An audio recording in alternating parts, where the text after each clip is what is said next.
Hello, welcome, and thank you for tuning in. I'm your host, Aaron Diaz, and you're listening to episode number 6 of Live the Good Life from the podcast studios of Aaron's Wine Chronicles corporate headquarters in the heart of Washington wine country. Today, we're talking about the Northwest wine industry. We will get caught up with what's happening, and we'll be discussing new horizons and new challenges that face Northwest winemakers, winery owners, and tasting room management. Our guest today was truly the inspiration for this very podcast, so being able to spend time interviewing her to discuss wine is a real privilege for me. Today, our guest is the owner and CEO of Reddout Wine Consulting, otherwise known as RWC on this podcast, and she is located here in the Tri-Cities.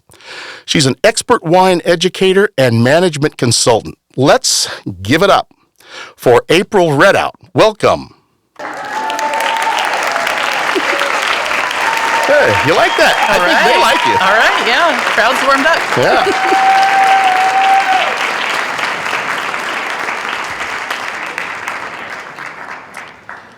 Well, thanks, April, for joining us today and coming down and taking part in this number 6 episode of the podcast. Why don't you go ahead and give us a little bit of background and introduce yourself to our audience? Okay, yeah, I'm happy to be here. April Reddout, and I started in the wine industry in 2008. Was drinking Franzia with a neighbor on her porch, and we looked at each other and said, we live in wine country. Why are we drinking this out of a box? Mm-hmm. So we decided to get jobs in the wine industry, and that's where I started, and I just got bit by the wine bug. I could not learn enough fast enough, and so part-time fun gig turned into full-time, led to management. I started taking classes and getting credentials, and it just carved out my career path. I left St. Michel Wine Estates, Colsolari, in 2021 and started my consulting business. And my goal is to help people sell more wine. And I have a lot of strategies and methods that I use, but that's the bottom line. I just help people sell more wine. Cool. That sounds like a really great career. Again, I want to thank you for being here. It's great having you on this show.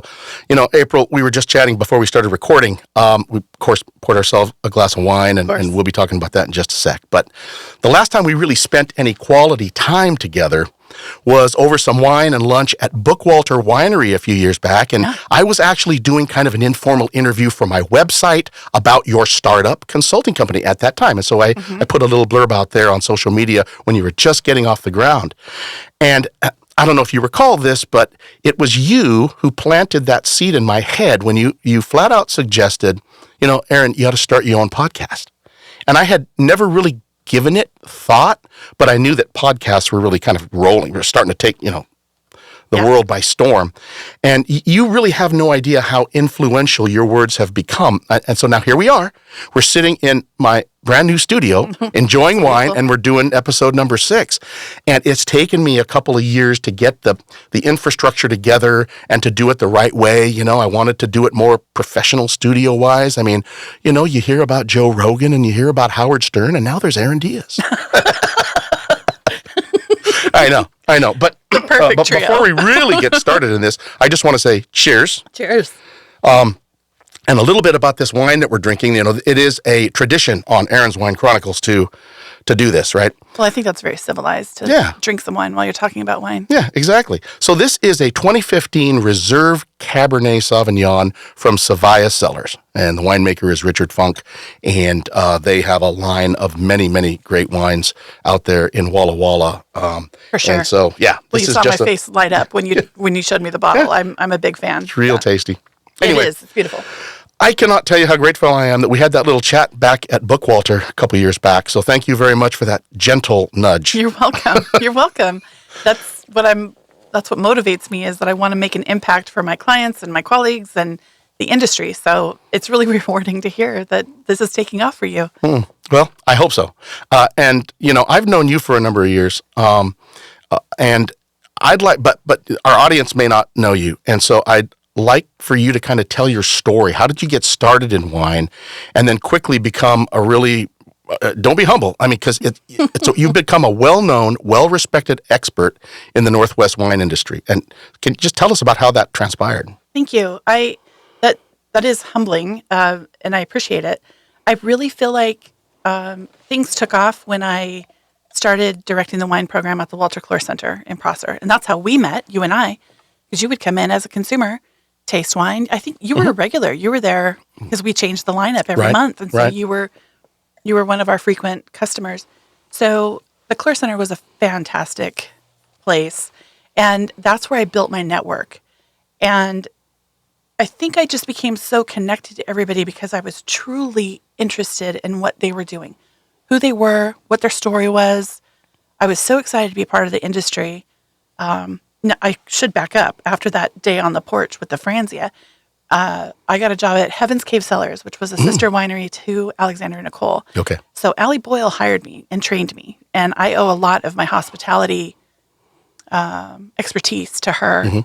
And then her husband, Jared, of course, is the winemaker, and he helped set my palate. So that's where I got started, and then was ready to take the job at the Clore Center and just talk to everybody who came in the door, because we had customers that would come to the tasting room, but we had industry people that would frequently congregate at the center. And I just wanted to meet them all. And I that's what I attribute it to. It was my genuine curiosity, is how I just started making connections with people. And it's also a very small world in the Washington wine industry. A lot of people's circles overlap. And I guess I just never offended anybody to the point where I was canceled. That's easy to do. You know, one of the most impressive things that I've noticed about you, April, and your, what I would consider your trajectory in the industry, because I've kind of seen it for a decent period of time, maybe 8 years or so, 10 years maybe, days, is how well networked you are. And I mean, again, you know, I'm not doing this to inflate your head so that you blow up as you're sitting here under the cameras, but everywhere I go, it seems like whenever your name comes up, whenever I drop your name or somebody else drops your name, or we're talking about some place that where you had a connection and your name comes up, everybody knows you. And I know this from my 34 years as being a scientist at the lab, is that being well networked is huge in any industry, right? Yeah. That's just part of what you have to do if you want to become somebody in your field. Yeah. And, you know, I'd like, you know, can you talk about how you developed your network and maybe provide some tips to younger generation folks who are looking to break into the wine industry as a career choice? Sure. I think it does go back to just having that opportunity of meeting so many people, but it was my true interest in them. I wasn't trying to get to know people so that they knew me. I wanted to know their story. I wanted to know what they were all about, what their plans were, what their project was that they were working on. So, and you know, everybody's favorite topic is themselves. So there I was asking all these people that came through the door of the Clore Center, tell me all about you. So I guess I made friends easily.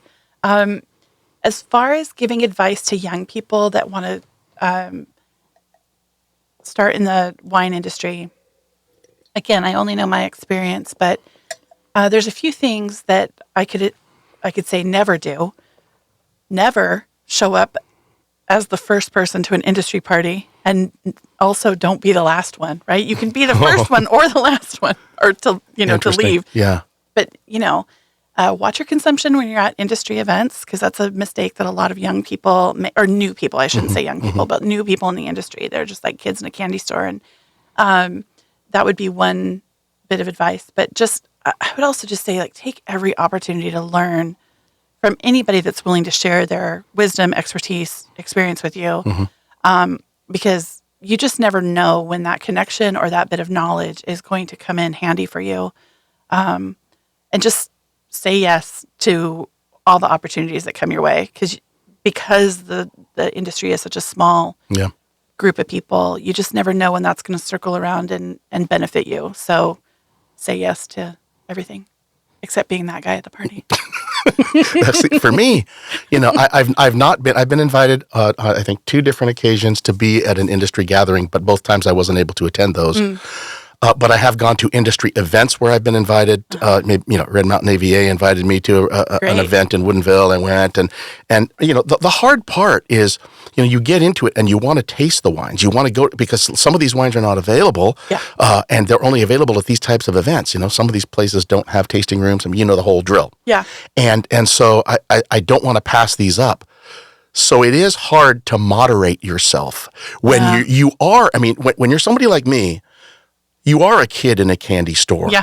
And I understand that, but I do know what you're saying. I mean, you have to maintain decorum as you're, because right. You have to show some your level of professionalism. Yeah, That's right. That's the most important thing. You don't want to lose yourself. That's right. And I will say, like, everybody kind of takes their one turn being that guy, but you just, you don't want to. You only get a couple free passes, Right. But I just think too, if you're interested in the wine industry, there's so many different aspects of it that, if you get invited to work the back room in a competition, that's hard work. You're on your feet all day. I mean, it's like 25,000 steps that you're going to take. You're washing dishes. You're dealing, you're polishing glasses. You're delivering wine plates. So it's grunt work. But the network of people that you'll be exposed to that's where the power is. And that's why I say, like, just say yes to everything because it's all related. If somebody's doing an AVA training or something, show up for it, support it, take some notes, learn something, Yeah, the other thing that when we had that initial conversation where you suggest that I do the podcast, you also mentioned something to me during that conversation. You said, have you ever thought about doing the WSET? Yeah. And I had thought about it, but I just haven't done it. And I'm noticing now, I'm seeing that there are opportunities to take, the 1, the 2, and probably the 3 as well. They're doing something at Mercer, I think. They are. I'm teaching level 1 in June at Mercer Estates.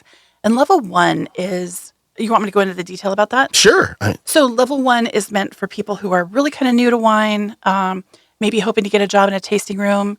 They need to learn some things. It's there's a tasting involved. Like, we'll taste wines throughout the day. It's a 1-day course, and then you take the test at the end of the day. So WSET stands for? Wine and Spirits Education Trust. Okay, trust.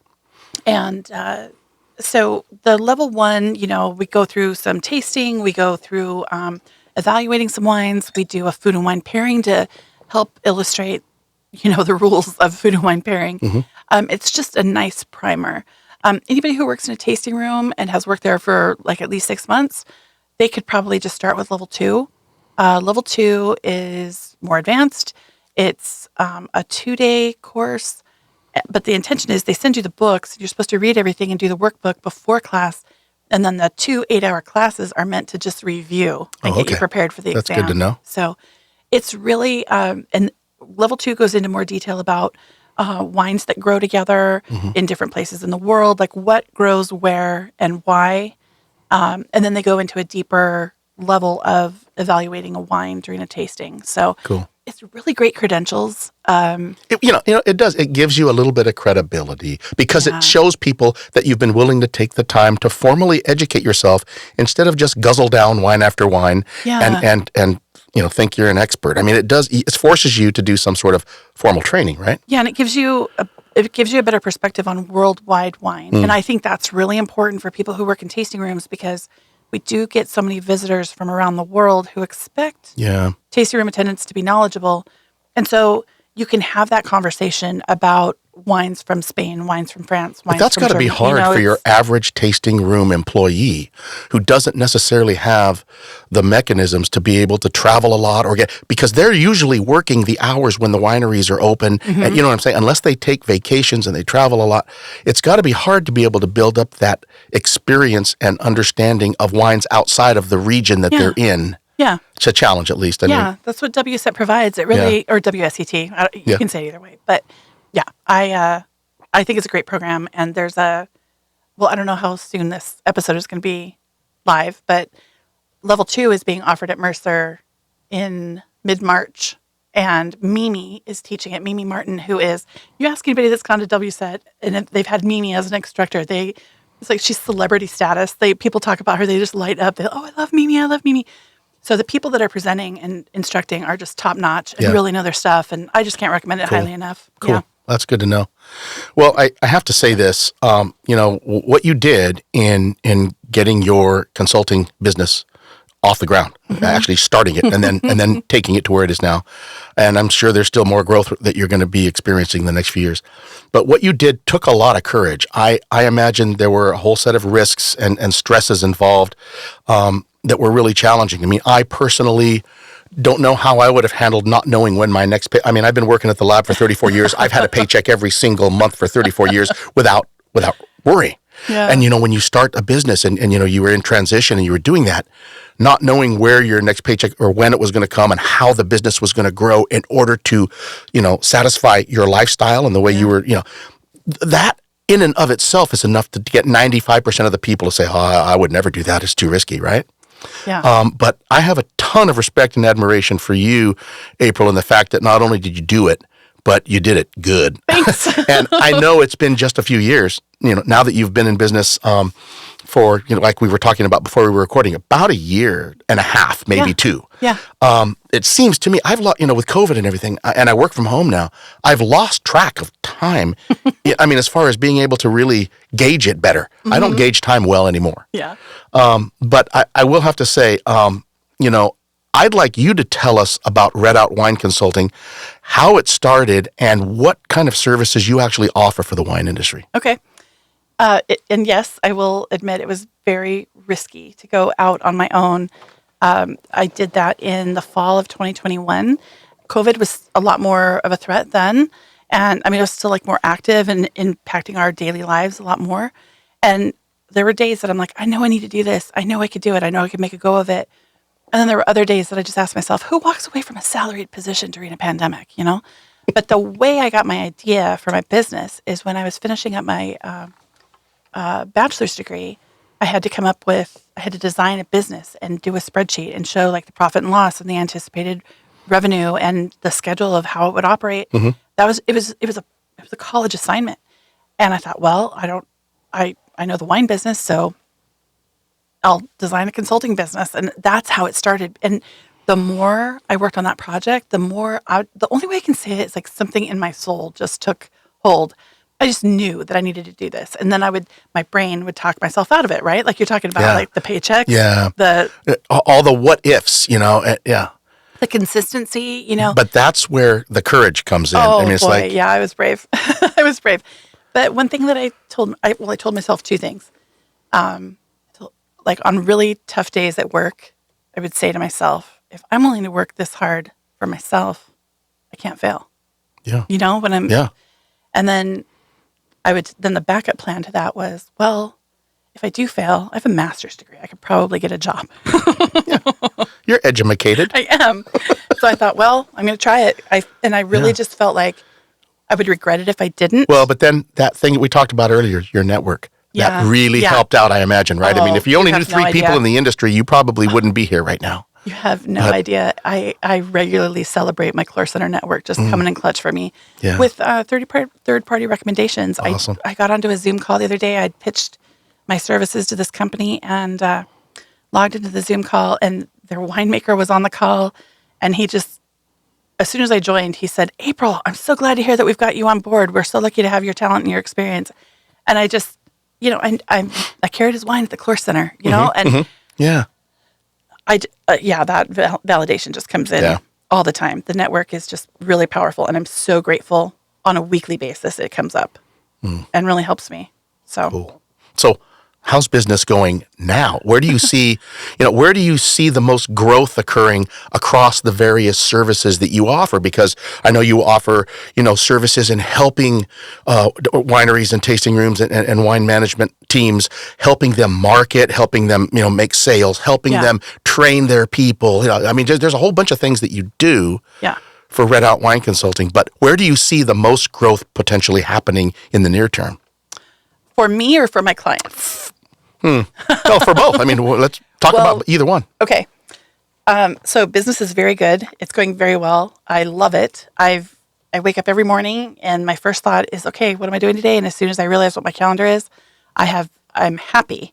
I really like my clients. That's one of the perks is being self-employed. I don't have to say yes to every job. I say yes to people that I think I'm going to enjoy working with and making an impact for. So business is really good. People hire me for all kinds of different reasons. I mean, I specialize, like I said, I help people sell more wine. The strategies I use they can include, sometimes their staff just needs some training.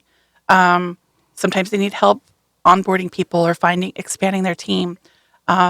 Sometimes they need a coach for their tasting room manager. That's one of my favorite services that I offer because there were many times that I needed a coach. I needed a cheerleader. I needed somebody to pump me up tasting room manager is a hard job. You kind of get it from all sides, and it can be a little overwhelming. And so I thought, well, what if I offer coaching services to where employers who want to take care of their tasting room manager because they want to retain them, if you're paying me to check in with them, make sure they're, happy, and not like in an employee review type of way, but like in a, I've done your job and I'm here for you on the hard days and I'm celebrating with you on the good days.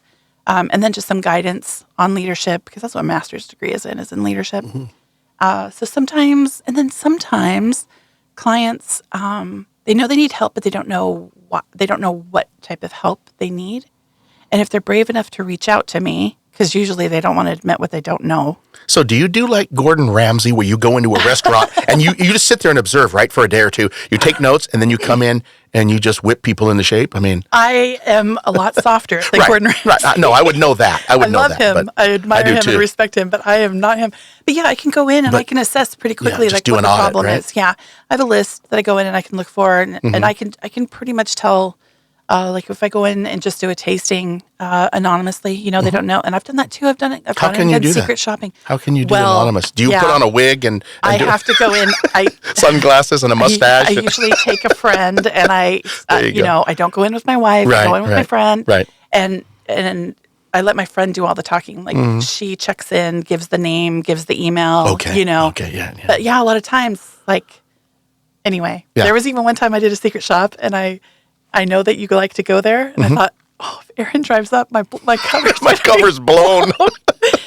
But anyway, yeah, I can go in and pretty quickly assess what's not working or what needs some attention. Yeah. So I offer staff trainings, and sometimes it's just the suggestion of working with my clients. A lot of Washington wineries are small businesses, very small businesses, husband and wife or a group of friends.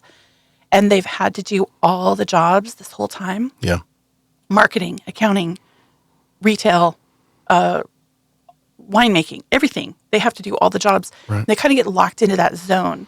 And so I can come in and be like, in order to grow, Here's you're going to have to bring do. some people on. You're going to have to delegate. You're going to have to trust some people to do it well, even if it might not be exactly your way and exactly the way you've been doing it this whole time. You need to bring in some experts. Well, maybe the way they're doing it isn't working necessarily, right? I mean, So I just help people change their mindset so that they can experience growth. You have a number of success stories? Yeah, I do. Do you? Yeah. Do you have one or two that you could talk about? Or? Well, let's circle back. Let me we'll think circle of, back. Yeah. I mean, just an example. Yeah. So what has surprised you most about owning and operating, your own consulting company? You're in the wine industry. You're working with all the people that you love and enjoy being around because that's where you've been for a while now. What has surprised you most about this? Well, a few. Okay, the most surprise. I'm surprised at how many people think they don't need a consultant, and I'm surprised when people hire me and then remain stubborn about doing things the way they've always done them. Oh, yeah. You're paying me to tell you something that you're ignoring, and you're willingly. It's like a football team hiring a coach, and then they don't want to listen to the coach when he tries to coach the team, right? Yeah, so that's been really surprising because I have the mindset of okay, they're going to hire me. I'm going to give them a great value. I'm going to give them a great return. They're going to see their numbers go up. But if they ignore what you're saying, you can't be successful. I mean, well, at least your path won't be accepted, won't be embraced. So that's been really, really surprising. Mm-hmm. So what do you find is the most challenging part of running your business? I mean, you don't have any employees yet, do you? Or do you? I do not. Okay. I do not. I mean, I imagine that, having employees would be a challenge in and of itself, and then turnover rate and those kinds of things might be issues. But for you as a one-person... Sole proprietor now, yep. So... The most challenging. I do struggle to promote myself. Here I am on your podcast. The humbleness? I just... You don't want to toot your own horn. Yeah, but it's hard for me. Yeah, I'm really bad at documenting my. I'm really bad at posting on my own social media. Well, that's what your network can do for you. I really rely on that. I'm always so grateful when people put something up there. I'm like, thank you. What didn't I answer though? just the challenges that you've run into in running your consulting operation. I mean, things have been pretty smooth. But I would say just like the difference of being self-employed, having to deal with taxes, having to deal with, Yeah. learning how to be self-employed is that's a real thing. Yeah. But mostly it's been smooth sailing. I really have been very fortunate. I kind of came out of the gate attracting some clients right away. I had some work. And I started teaching at Central in their wine studies program. So that provided like a little bit of steady income, a little bit of a safety net. And so it's been pretty, looking back, really, I would say it's been pretty smooth. There's days when I get discouraged and I think, oh, my phone's not ringing. I've talked to this one person. I want them as a client. They're not calling me back. Yeah. It's easy to get discouraged or feel like I have imposter syndrome, and Imposter. I know. That's funny. Oh, it's a thing. It's a real thing. I guess it is. When we talked about this almost 2 years ago at Bookwalter, again, I keep digressing back to that. No, that was a great conversation. It was, and that's kind of where we both got started on our different little paths. But when we had that chat, one of the things that we talked about was just the fact that there's this gap in available expertise that now you're offering. And now I'm sure you've asked yourself this question. I know I would if I was starting a business. And the answer that you found likely was the formation of at least part of the basis for why you started RWC. But is anybody else actually doing what you do? And if they are, do they really bring the pedigree, the knowledge, the expertise to really impact the wine industry in the different categories that you're doing that you're, effective advice that is impactful, services that move the bottom line, sales, management and operations, advertising, the other, which you really haven't yet listed the various services that you do, but it would be nice to hear what you really cover because you cover a lot of ground. I do. It's funny. I just admitted that I'm really bad at running my own social media, but another favorite thing that I do for some of my clients, I've done this for a few, is helping them map out an entire strategy about what the themes of their posts are going to be, like the categories and the themes. I love doing that for people because then they just have to come up with the content. It's like a chef writing down a recipe. You just follow these steps, So I'm the chef. I'm writing out this marketing strategy for you. But I'm not a content creator. And I totally encourage people, hire an expert on that because your return on those dollars spent is going to be very, very healthy. I do a lot of things, and there are a lot of consultants out there. Are there? I mean, you actually have competition? Well, either. But they're not April Reddout. Well, But I mean that in a way that you've been around, you've actually worked, you've worked in the wine industry. You've done it. You've managed tasting rooms. You've sold wine. You've done all of those things. And so I don't know of anybody else who's specializing in direct to consumer in retail operations. There's a lot of people who offer compliance consulting, which is another thing. Like hire an expert. Oh my gosh, you don't want to make any mistakes in compliance. And there's people that will like manage your wine club for you as a consultant, which is a really great step when you're not ready to create a full-time position for somebody to do that in your organization. Hire a consultant. So there's consultants in the business, but I haven't come across anybody yet that specializes in direct to consumer. Now I can mention the Wise Academy. They're based out of Napa, and they are, they've been around. They've proven themselves over and over. They provide great trainings. Right. But really. I don't Napa. know of anybody else. Napa. I mean, I don't really know of anybody else around here in the Pacific Northwest that's doing this, and so that's another big surprise. So now you can really carve out. This? And when I think about because I had somebody say to me, "Oh, I want to do what you do. What you do sounds really good. I want to do what you do." And I was really threatened by it at first, right? I thought, I don't want don't steal my idea. Like I'm the one that took the risk. I'm the one that's putting it out there. Don't stay in your lane. Stay in your lane. But then I realized. There is so much room for everybody to have a piece of.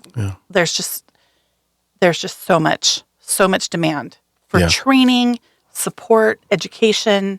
Well, I mean, you're the front runner right now. I am. I mean, and that's a great thing. You can carve out your own niche and make it yours, because the last time I looked, and I'm not as in deep as you are in what you're doing, but it's not like people are coming out of the woodwork to offer the services that you're offering. Yeah, it's a very specialized thing that I do. Yeah. And yeah. I'm grateful every day that I do this. I love it. I love my life. I love it. That's half the battle right there. Because if you don't love what you do, Yeah. man, I tell you, it makes for a long life, It's a long, long- unhappy, grouchy, grumpy life. Yep. So, in your view, what is special about RWC? Why is it the go-to place to provide, impactful solutions to the wine industry? What sets you apart? Well, I think because I truly care. I want to make an impact. I want to help people grow their business, sell more wine, be happier at what they're doing. Because I believe in these dreamers, they all did what I did. They all left a steady paying job, right? To If they're make going to go out wine, on their yeah. own, start their own company, make their own wine, have their own retail space where they're, dealing with customers and doing the whole thing. Yeah. And I believe in them and I want to support them. So I guess that's one thing that I can offer is I'm really going to bring value to your project because I want you to succeed. I'm not just in it to pay my bills. Right. I want to make an impact. I want to drive change. I want to make improvements. I want people to look back on the time that I spend with them and say, "Wow, how did we do it before her? How did we do it before she came in and helped us?" Yeah. And I don't know. I haven't talked to enough other consultants. I don't know what everybody else is being motivated by, but I feel like that's what sets me apart. I feel like I've proven myself to a lot of people in the industry through my role at the Walter Clore Center. And one thing about that job is my job there was to promote everybody. You're very familiar. We were charged with promoting over 1,000 Washington wineries, and that never went away. That's still in my heart. And so when people hire me and become a new client, I'm grateful to them for the opportunity that I have to help drive their business and make a difference for them because in some ways, you're still doing the same thing you were doing for the Walter Clore, but it's just categorically a little different, but it's but still helping. I'm still rooting for them. I'm still I feel like I'm not just checking a list of to-do items. I really want to make an impact. Yeah. In early February, you were an invited speaker at the Washington Wine Growers Association, the 2023 WineVit Conference that was held here in the Tri-Cities. This was a 3-day Northwest wine industry conference that brought together people from all sectors of the wine industry. You spoke in a session entitled Business Development, Informed Decision-Making in the Tasting Room and Beyond. First of all, I want to congratulate you for having that opportunity and being an invited speaker, because that just gives more credibility to you, your network, what you bring to the wine industry. It's validating. It's great. So congratulations on that. Thank you. But, the other thing I wanted to get from you is I wanted to extract out of your brain, what the takeaways were from WineVit. Where is the wine industry going? Where are the challenges? What's on the horizon? Can you kind of summarize a little bit at the high level what you took away from WineVit? Yeah, I would love to talk about our findings. I've volunteered with WineVit every year, starting in 2014 with my Clore Center days, and I really believe in their mission. It was exciting this year. They tacked on an extra day. They started, the direct to consumer is normally on one of the 3 days, but Tuesday, Wednesday, Thursday, but they started on Monday afternoon so that we could have a long session and give people a chance to attend. Cool. And I don't know if you're familiar with the Silicon Valley Bank survey and report. No. Okay, Silicon Valley Bank in Sacramento, for over 20 years, they've been sending out this survey to California, Washington, Oregon. Anybody who wants to participate, in those states, anybody who owns a winery can participate in this survey and then have access to the data. Well, we've talked for a long time, the committee on WineVit, about having our own survey because that's a wonderful survey and it gives an overview of the wine industry in the Western United States, but it's not very specific to Washington. Right. So we had this idea: what if we came up with our own survey that really was Washington specific? So we finally did it this year, and it was my job to present the findings. So we had 73 participants that filled out this survey, and my goal for next year is 300. I want 300 returns on that survey. But some of the takeaways, only 21% of those 73 wineries say that they're using social media to promote their brands. Yeah, 21%. That's only one in five. 1 in 5. Yeah, One in that's five. So that's a huge missed opportunity. But it doesn't have to be categorized as a missed opportunity. It's like their next opportunity, right? If they just turn some attention. And my advice while I was delivering the data is just take a baby step. If you are overwhelmed by social media, that's okay. Find somebody on your team who's good at it and empower them to make a couple posts. Get some high school interns in there. They're savvy with social media. Exactly. Like just take a baby step and start to benefit from this tool. Another takeaway from the survey was that... But before we get to the next takeaway, that 21%, even when you think about it, they may not be actually taking advantage of all of the things that social media has to offer, even though they're in that 21% bracket, right? Yeah. I mean, they may be just kind of doing it halfway. Well, and most of them are using Facebook only. And Facebook is actually kind of dying out. It's really Instagram and TikTok and you know, and YouTube and these other things, right? Yes. And so Facebook appeals to the 45 and older crowd, which is fine. Right. But you've also got to find a way to bring in your millennials and youngers. And so you've got to be doing Instagram and you've got to be doing... You've got to put wine in a can, I'm telling you. That's another avenue. But you've got to be doing reels. People want to see those videos. The reels. I think one of the things, if I could convince people who own wineries, don't undervalue what you have. Sometimes they think, I wouldn't know how to make a reel. I wouldn't know how to make a TikTok about what I do. I just do, standard winemaking things. No, not to your customer base. They're all enamored with what you do. They're all fascinated. You're a rock star in their eyes. Like you should be leveraging that. Light it up. Yeah, exactly. And even if you're just like topping off barrels or whatever, that is fascinating to people. And you're going to get likes and shares. And then your brand is going to be top of mind when they go out wine tasting. And it's like people underestimate what they have. Another thing, and nobody's like hardly any YouTube. And I know TikTok is really controversial right now. Yeah. But I was telling people, if you don't want to do TikTok, at least do a reel on Instagram. Right. That's because there's been discussions of the United States banning TikTok because of the China connection and all of that. Right. So it's like, okay, just stick with Instagram. If you're already, if you're already on Facebook, then just do Instagram. So, and then another thing is that a lot of tasting rooms aren't tracking metrics. They're not. So just to define metrics for anybody that's listening that wants more information on that, it's like something that can be measured with numbers, right? Like how many, they're tracking their sales. They know how much wine they're selling every month, but they don't know how many people need to walk in the door for them to sell that amount of wine. Do they know demographics about who they're selling their wine to? Because that's another thing, right? Yeah, that would be a good thing to track. It would be a good thing to track.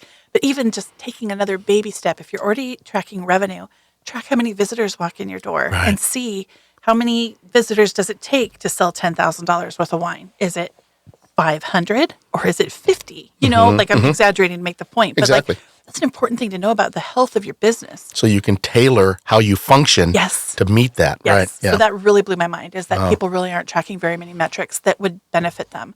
Another one is average order value. What's the average ticket that your people are ringing up? Are people spending $50 when they make a purchase? Are they spending $200? Are they spending $1,000? What's the average? And that can indicate, if you're charting that over time, it indicates the health or the growth or the lack in your sales. It's just, anyway, so we presented those findings. You asked me about some things that are on the horizon. Yeah, challenges that the wine industry is looking at in the next couple of years. There's a whole new movement for agritourism is a huge untapped opportunity. So anybody who owns a vineyard or has a place where you could be offering something to your tasters, another experience outside of tasting wine. For attraction, to attract people. Yes. To get them in. The data shows that millennials and younger want an experience when they visit a tasting room. A water park. Yeah, a water park. Slides. Let's get some kites and vape room and believe me, I've got daughters. But they're looking for it. It used to be, let's go wine tasting. Let's see how many tasting rooms we can visit in a day. Yeah. Those days are over. So you don't want to be catering to that. You want to be catering. Well, for you, they might be over. But they're, if you can offer people a spot to have a picnic, right? So food is a big thing. I mean, food's a big thing. I mean, look at Red Mountain. Yeah, I know. As beautiful and as nice as it is to go there, the one thing they're lacking is lodging and food. I know. Right? Yeah. And that's been a discussion. I know it has at the higher levels. It's been a discussion for. Yeah, it's a big challenge because the whole hill is zoned agriculture. It's not zoned commercial. It's not zoned for any, and that's the problem. So there, changes need to happen at that level in order for anybody to have a. But yeah, Red Mountain needs a golf course and a high-end spa. And Exactly. They need some nice restaurants, and But yeah, that's. I hear you. Yeah, the agritourism though is a big opportunity that's coming, and it's going to be big. Awesome. Because that's what the data shows younger people are looking for. And everybody's like, how do we get Gen Z to be interested in our wine? Well, offer an experience, even if it's a tour, even if it's like something other than just tasting wine, whatever it is. So that's a big thing on the horizon. Cool. Was there any discussion about like phylloxera, like diseases that are affecting vineyards? Because a year or two ago, it was a thing in Walla Walla. I know. There some were. was discovered. If that was covered at WineVit, I think it was, but not in our session. Okay. Our session was all about right. direct to consumer, Right. and then we had some presenters from WSU that talked about hiring and like what the current climate is for hiring people, and then Jessica, who was just got her PhD at WSU, talked about the agritourism, and I was just lit up about that when she was presenting because, again, people who own these wineries and tasting rooms and everything, they're undervaluing what they have, and they need to just be matching up what they have to offer and seeing the value in it. So, wow, sounds like it was a great experience. It was a great conference. Yeah, it was good. I want to go next year if they have it. Is it a yearly? Is it yearly or every year at the same time? Okay. Yeah, you should go. I would love to. And there's they had a Tempranillo thing, like they did exploring Tempranillo. So there's tastings that you can sign up for. I saw some of the pictures that were posted of it, and I knew a lot of faces in that room, so it's interesting. They also always do a state of the industry address to just talk about like generally how the industry and that's always just gold, to understand like the current temperature of the wine industry. So and it's fun too. You'll see a bunch of people that if you go to the conference. It's fun. It's kind of like summer camp reunion. Right. Well, switching gears a little bit, April, let's talk about wine on a more personal level with you. If you had to list your top 3 wine regions, these are loaded questions. The next few questions are kind of loaded, right? All right. Because it's really hard to. It's like asking a mother, well, you have 3 kids. Which one's your favorite? Yeah. Okay, well, I know that I'm my mom's favorite. She's told me before. Oh, good. Yeah. Okay, but we keep that to ourselves. My brother's probably listening. But if you had to list your top 3 wine regions purely based on your love for the wines that are coming from that region, what would that list look like? Let's just go the top 3. Because you have traveled. You have traveled overseas too. You've done those cruises and those things, and I know you've come back a new woman. So yeah. Okay. I love Spanish Albarino. Spanish Albarino. I cannot resist it. I love it. I love. Now this is going to make some people just kind of do a double take and like, do you have like a sound effect with the record scratch? That you can do, but I love Chablis. Chablis. I love Chablis.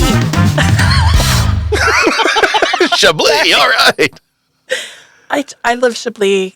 Chardonnay gets such a bad rap, and people just dog on it all the time, and I'm just like, but have you had Chablis? And then I'll just then I also really love an Oregon Pinot. Oregon Pinot. So it's such a contrast from what we have here. So it's a treat to my me. wife and I just spent the weekend down in McMinnville, and we did some of the Willamette Valley Pinot wine tasting just there. And it's a whole new world. It's a whole different world. New dimension. And that's why I picked those 3 because, the Albarinos that are coming out of the Rias Baixas area, they're very distinct. And what area is that again? Rioja? Did you say? No, not Rioja. No, Rioja. I'm so bad at pronouncing this. It's Rias Baixas, and I think it's northwest. No, I might be getting that wrong. I see it in my mind's eye. Spain, I should know, Spain, but right? it's in Spain. Yeah, Spain, it's like a little pocket, and they just this ocean I should know. I should know about that. Oh It's my ancestors are from Spain. Oh yeah, you should look into this. I should. You should. But yeah, I just love because the wines that I mentioned from those regions are so specific. It's like you just know them when you taste them, and that's what I love about them. Yeah. So those are my 3 from worldwide. Awesome. So if we focus in, kind of just say, okay, now we're back home. We got wines from the Yakima Valley down through the Mid Columbia and then into Walla Walla. So let's just look at that little area of Washington. That is a huge area. It is. That has There's 400 wineries. 500 wineries. Exactly. But you know what?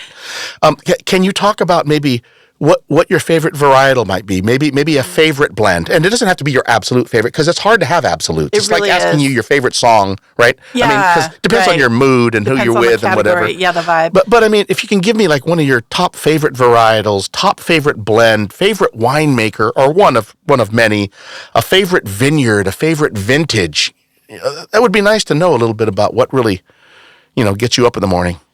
Okay, that is such a hard question to ask. I often get asked, like, what's your favorite winery? What are your top 3? And I'm like, Yeah, that's hard. on what street? Yeah. Because even if you're talking about Walla Walla, are you talking about like in the outlying areas? You're talking Which south side? the south you're talking side, downtown? yeah, downtown, exactly. Give me like on 2nd Avenue in Right. Walla Walla. I can give Right. you my top 3.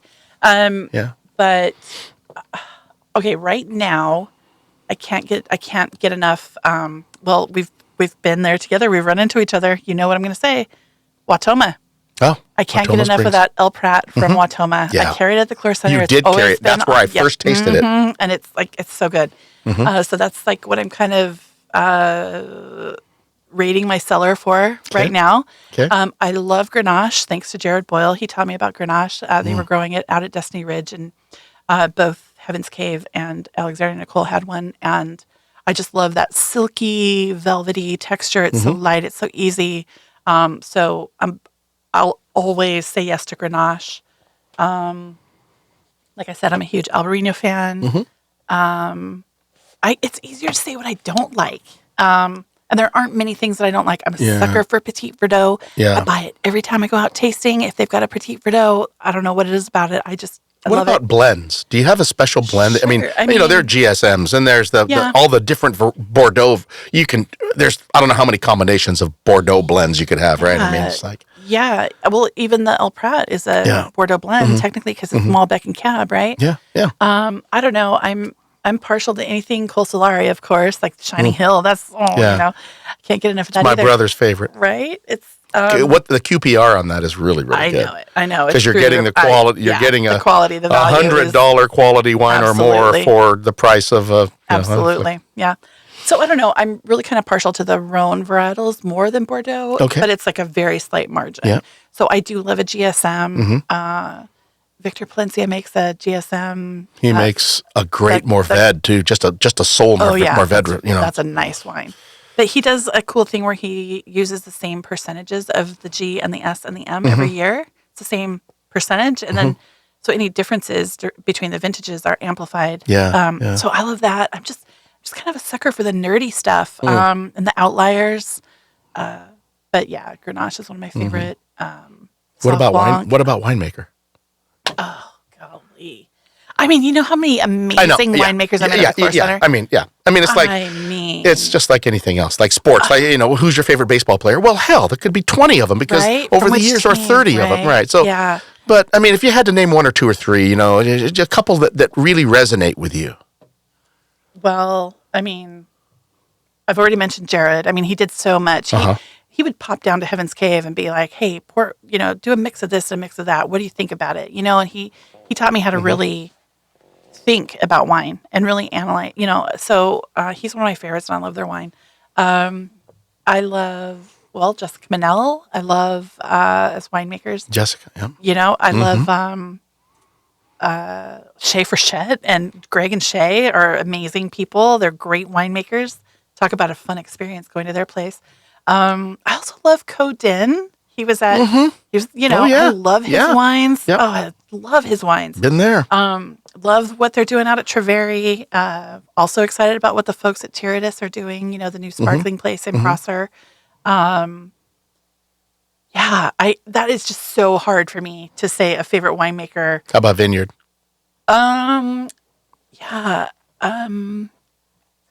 I love anything that comes out of Cold Creek Vineyard. It's a St. Michel Wine Estates vineyard. I love Crawford Vineyard for their Albarino.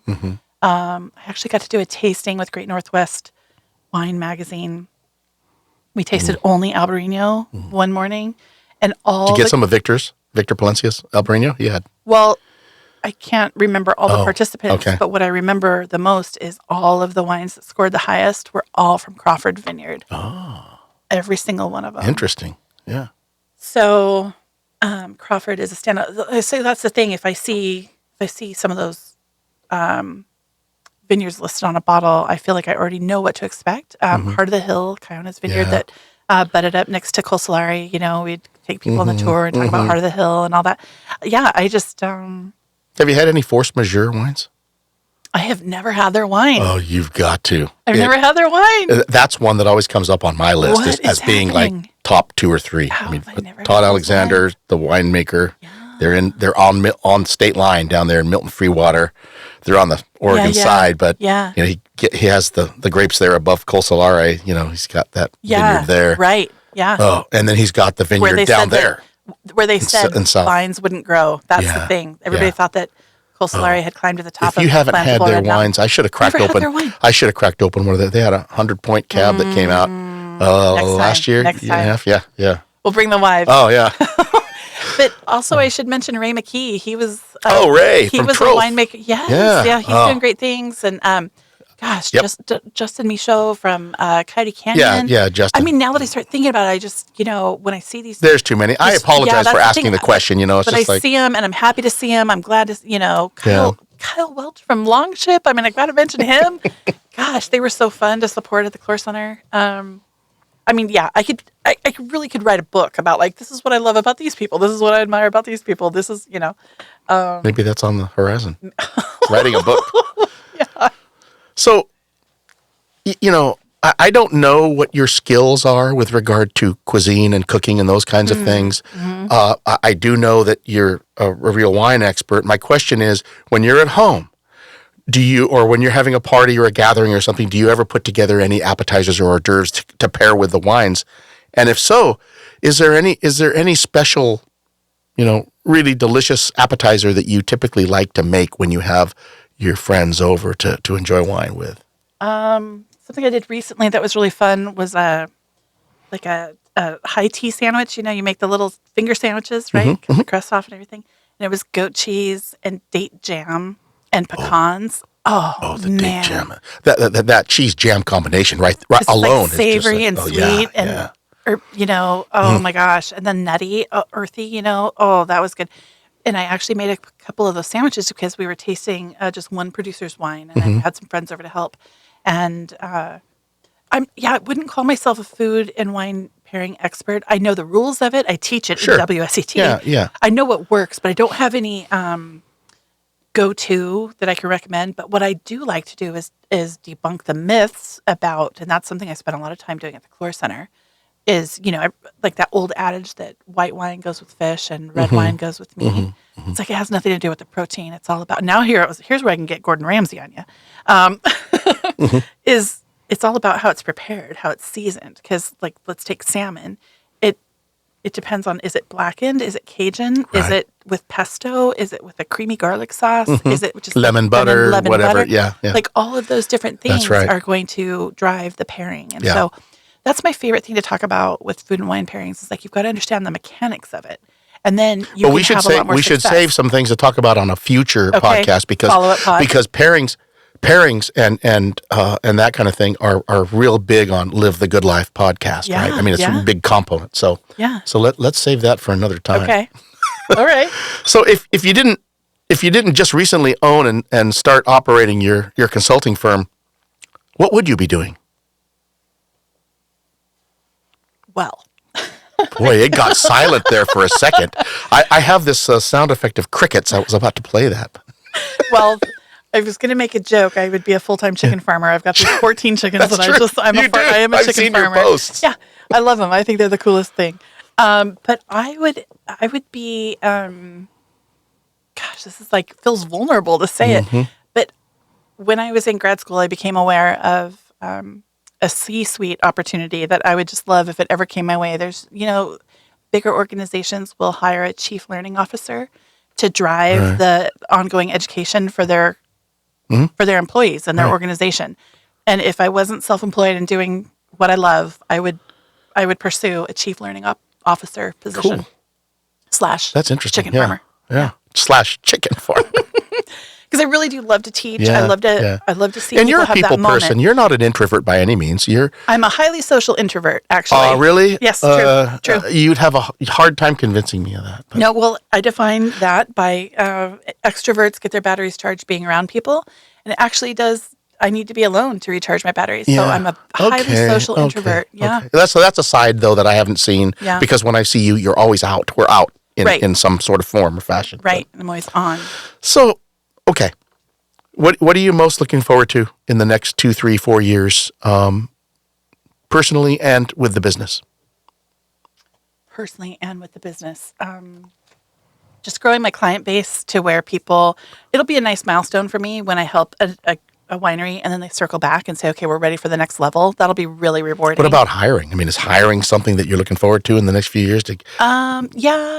Or maybe. I mean, I just know that that adds another layer of complication of the accounting and all that. Absolutely. Which is not my forte. But I will look forward to handpicking the people that I invite into my organization. It'll be nice to have total control over who I work with again. It'll be good because at some point, for the secret shops and the cool. The things like that, I can't always do that. So I'm going to need to bring some people on, but I do have someone who's a friend of mine who's gone on. She's been my wing woman on the ones that I've done, and she's first in line. So nice. I look forward to the growth. And I have a goal. I really want to have 40 tasting room managers that I'm coaching. That'll be a big sign of growth. Man, yeah. And I just want to help people, right? And then personally, because you did say personally too. I did. Well, Melissa has become a full-time realtor. I saw that. Her last day at Costco Congratulations is tomorrow. to Melissa. I saw that, yeah. Can't wait. So it's a big deal for us because we've gone from, both being employed, 40-hour weeks, corporate jobs, to being self-employed. And so it's a huge it's a huge change for us, but we're super excited. It's something we've been dreaming about, and we're just happy to have that just that work-life balance that being self-employed can bring. It's amazing. And if any of your listeners want to pick my brain about that, I'm very happy to share my information and what I've learned. The work-life balance, incredible. Oh, yeah. And then just starting to travel a little bit more because we aren't working corporate jobs where we're tied down to just, limited vacation and Start everything. enjoying the good life. So, the good life. Might involve some grandbabies here.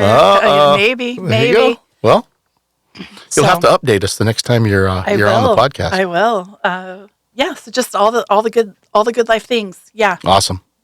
It was great being able to host you today, April. And before we go, I'd ask you if you could remind our audience again about Reddout Wine Consulting, if you want to give a little spiel about it and maybe where you're located online and those kinds of things. That'd be great. Oh, yeah. My website is www.reddoutwineconsulting.com.